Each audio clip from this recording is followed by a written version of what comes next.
자, 매일경제에서 16일까지 사흘 동안 세계 지식 포럼을 했는데요.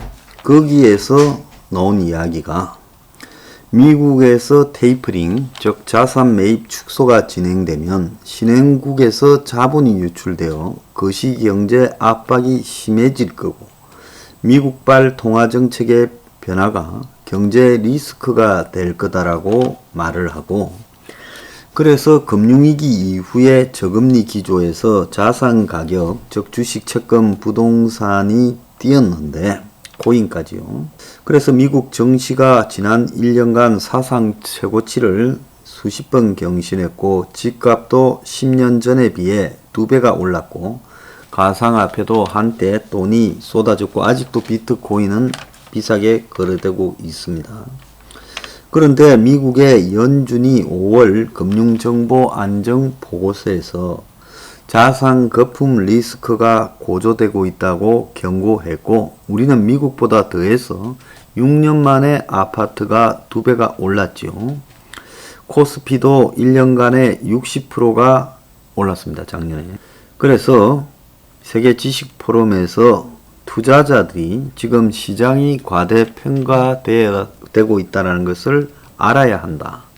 곧 조정이 시작될 거다라고 말을 하고 있습니다. 자, 돈이 넘쳐나면서 부채도 엄청나게 넘쳐나고, 한국은행의 민간 부채가 GDP 대비 216%다. 그래서 통계 작성 이래 가장 높고, 또 빚을 내어 투자하는 사람이 늘면서 가계 부채가 1800조가 넘었고, 그리고 한계 기업들이 부지기로 늘어나고 있다. 그래서 미국이 돈줄을 쪼으면 바로 금융위기가 올 수 있고, 결국 그 큰 사고가 터질 것이다. 이런 이야기를 지금 나오고 있습니다.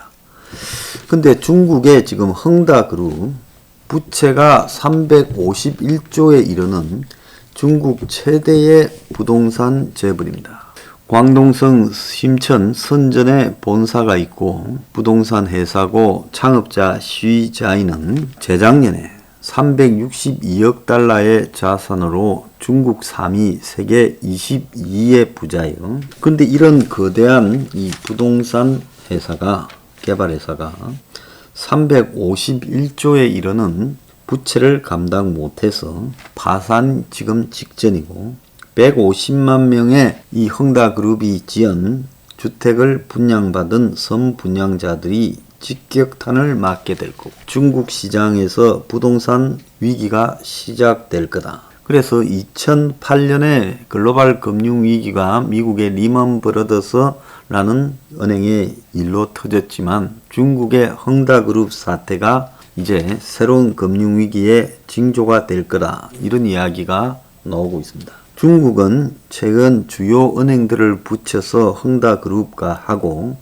회의를 했는데, 20일까지 예정된 대출이자 지급기일을 지키지 못할 거라고 발표되었고, 그래서 헝다그룹의 주가가 폭락하고 지금 채권도 하락하면서 회사채가 30% 넘게 떨어지자 채권 거래를 중단을 시켰고, 지금 홍콩 정권가에서는 헝다그룹 파산설이 확산되고 회사도 지금 정상화하겠다고 말은 하고 있지만 정상화 되기가 어려울 거다라고 이야기가 나오고, 2017년에는 한때 중국 부자 1위에도 올랐던 이 회사가 부동산, 금융, 건강관리, 여행, 스포츠 등으로 사업을 확장했는데, 중국 정부가 급등한 집값 폭등을 막으려고 부동산 관련 대출을 해소하게 되면서 상황이 달라져서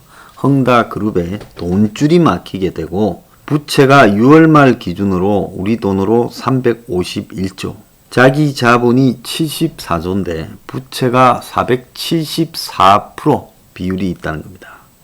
그러니까 5배에 가까운 부채를 지고 있다는 거예요.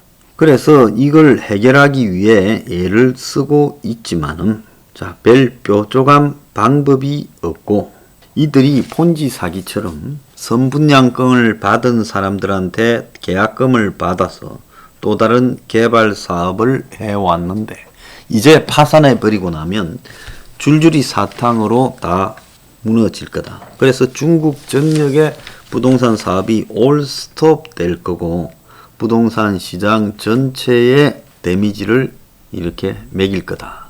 그래서 이 중국 경제에서 부동산이 한 25%, 4분의 1을 차지하고 있는데 이 헝다 그룹이 발행한 달러 채권이 국제 금융 시장에 지금 시한폭탄이 될 거다.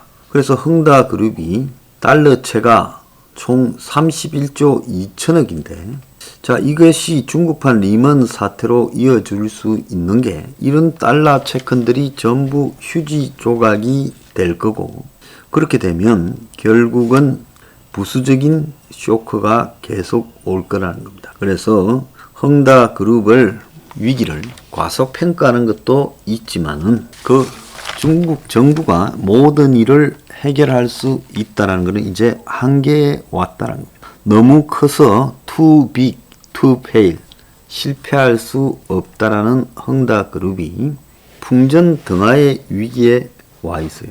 한국의 국가부채 914조의 38% 수준이다. 중국 280개 도시에 870개의 아파트 단지 그리고 전기차, 리조트, 스포츠 등 사업 등을 해왔다는 겁니다. 자, 그래서 홍색 자본가로 시진핑과 친하고 심지어 축구구단 광저우 헝다를 갖다가 유지해왔는데 한국의 감독도 하나 여기 갔다가 이 회사가 흔들거리면서 데미지를 입었죠.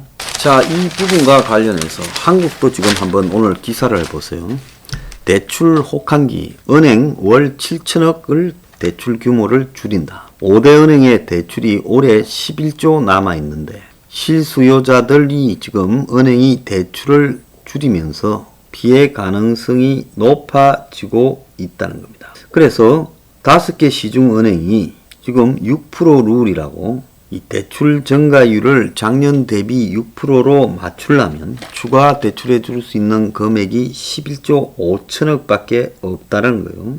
매달 9월부터 2조 9천억 정도 대출을 할 수 있는데 8월까지 월 평균 3조 6천억도 모자랐다면 한 달에 7천억 이상씩 대출이 모자랄 거고 그래서 5대 금융지주회사의 대출액이 전체 대출의 절반을 차지하는데 농협은 대출을 매달 5천억씩 줄여야 종량 규제를 맞출 수 있다고 합니다. 그래서 각 은행들이 이제 대출 해줄 길이 별로 없다라고 나오고 있고 그래서 이 전세 대출 자체가 지금 위기에 확 빠지면서 문제가 크게 되고 있다는 겁니다. 늘어난 가계 대출의 절반이 전세 대출인데 전세 대출을 안 줄이면 가계 대출의 폭증을 막을 수가 없고 전세 대출을 줄이면 서민의 집이 지금 문제가 된다는 거예요. 그래서 5대 은행의 28조 가계 대출 중에 전세 대출이 14조라는 거예요. 전세 급등이 이런 원인이긴 하지만은 금리 자체가 2%되다 보니 안 빌리면 손해라고 너도 나도 대출하면서 지금 이런 일이 벌어졌는데 전세 대출에 이제 빌려주지 않겠다고 칼을 대면 이 반발이 엄청나게 터져 나올 거고 정권은 투기성 대출은 규제해야 된다 하지만은 지금 별 방법이 없다라는 겁니다. 자, 5대 시중은행뿐만 아니라 카드사의 카드 대출도 규제해서 정가율을 7% 밑으로 낮추라고 정부가 총량 규제에 지금 들어갔다는 거예요. 대출 규제가 이제 이금융권까지 넘어갔는데 농협 하나은행은 벌써 턱밑까지 대출 규제가 차서 아마 이 은행들은 조만간 대출이 아예 불가능한 그런 사태가 벌어질 거다 이렇게 이야기가 나옵니다. 그래서 은행의 대출 이 관리에 의한 규제가 농협부터 시작돼서 국민은행 그래 다음은 어느 은행으로 갈 거냐 한 곳에서 규제를 시작하면 대출 수요가 다른 은행으로 옮아가겠죠. 그런데 국민은행이 또 DSR 기준 강화를 했어요. 그러면 또 다른 은행으로 올라가겠죠. 결국 주택담보대출이나 전세대출 한도 조정이 전 은행에서 이어지게 될 것이고 이제 은행마다 이 대출이 거의 막히게 되는 상황이 진행되고 있습니다. 자, 이 속에서 코로나 대출이 3차 연장 내년 3월이 끝나도 또 최대 5년간 분할 상환을 한다고 황당한 소리를 하고 있고요. 코로나 그늘로 올해 5만 명이 2조 원의 빚을 탕감받았다는 거예요. 그래서 중소기업 소상공인 대상으로 대출 만기 연장 상환 유예가 내년 3월로 또 넘겨버리고 그리고 2조 원을 갖다가 탕감시켜 줘버리고 이러면서 내년 봄에 부실 내간이 터질 수도 있다. 지금 이런 이야기까지도 나오고 있습니다. 자, 정부가 장난을 치면 국민이 죽는데 한때 비트코인이 국가의 통화가 되었다는 엘살바도르에서 지금 사용 일주일 만에 대규모 시위가 일어나가지고 국민들이 속았다고 ATM에 방화를 하고 난리가 났다고 지금 합니다. 그래서 이런 무리한 짓거리를 하게 되면 반드시 후유증이 생길 수밖에 없다. 헝다그룹의 무리한 부채가 지금 중국 전체의 부동산에 폭탄을 가져오고 국제 채권 시장에 폭탄이 되었듯이 한국의 지금 대출 이제 와서 줄이겠다면서 다른 한편으로 이 대출 만기 연장을 해주고 있고 부채 탕감을 하고 있습니다. 이런 도덕적 해이가요. 언제까지 연장될 수 있겠는가? 저는 끝이 다가오고 있다. 이렇게 보고 있습니다. 중국의 헝다그룹의 파산, 파산시킬 수밖에 없을 거라 봅니다. 아무리 공산당이 개입해도요. 그 파산은 중국 전체의 부동산에 위기를 가져올 거고 이걸 중국 정부가 지금 막을 방법이 없어요. 자, 그것이 지금 중국발 금융위기로 지금 전 세계에 미칠 겁니다. 지금 헝다그룹이 발행한 달러 회사채 등이 전부 휴지 조각이 되지 않겠습니까? 또 중국 정시에 헝다그룹의 주식이 다 엉망이 되지 않겠습니까? 자, 이후에 이 파장이 이제 세계로 번져가게 될 거다. 금융위기가 드디어 이제 시작될 조짐이 보이는 것이다. 이렇게 보고 있습니다.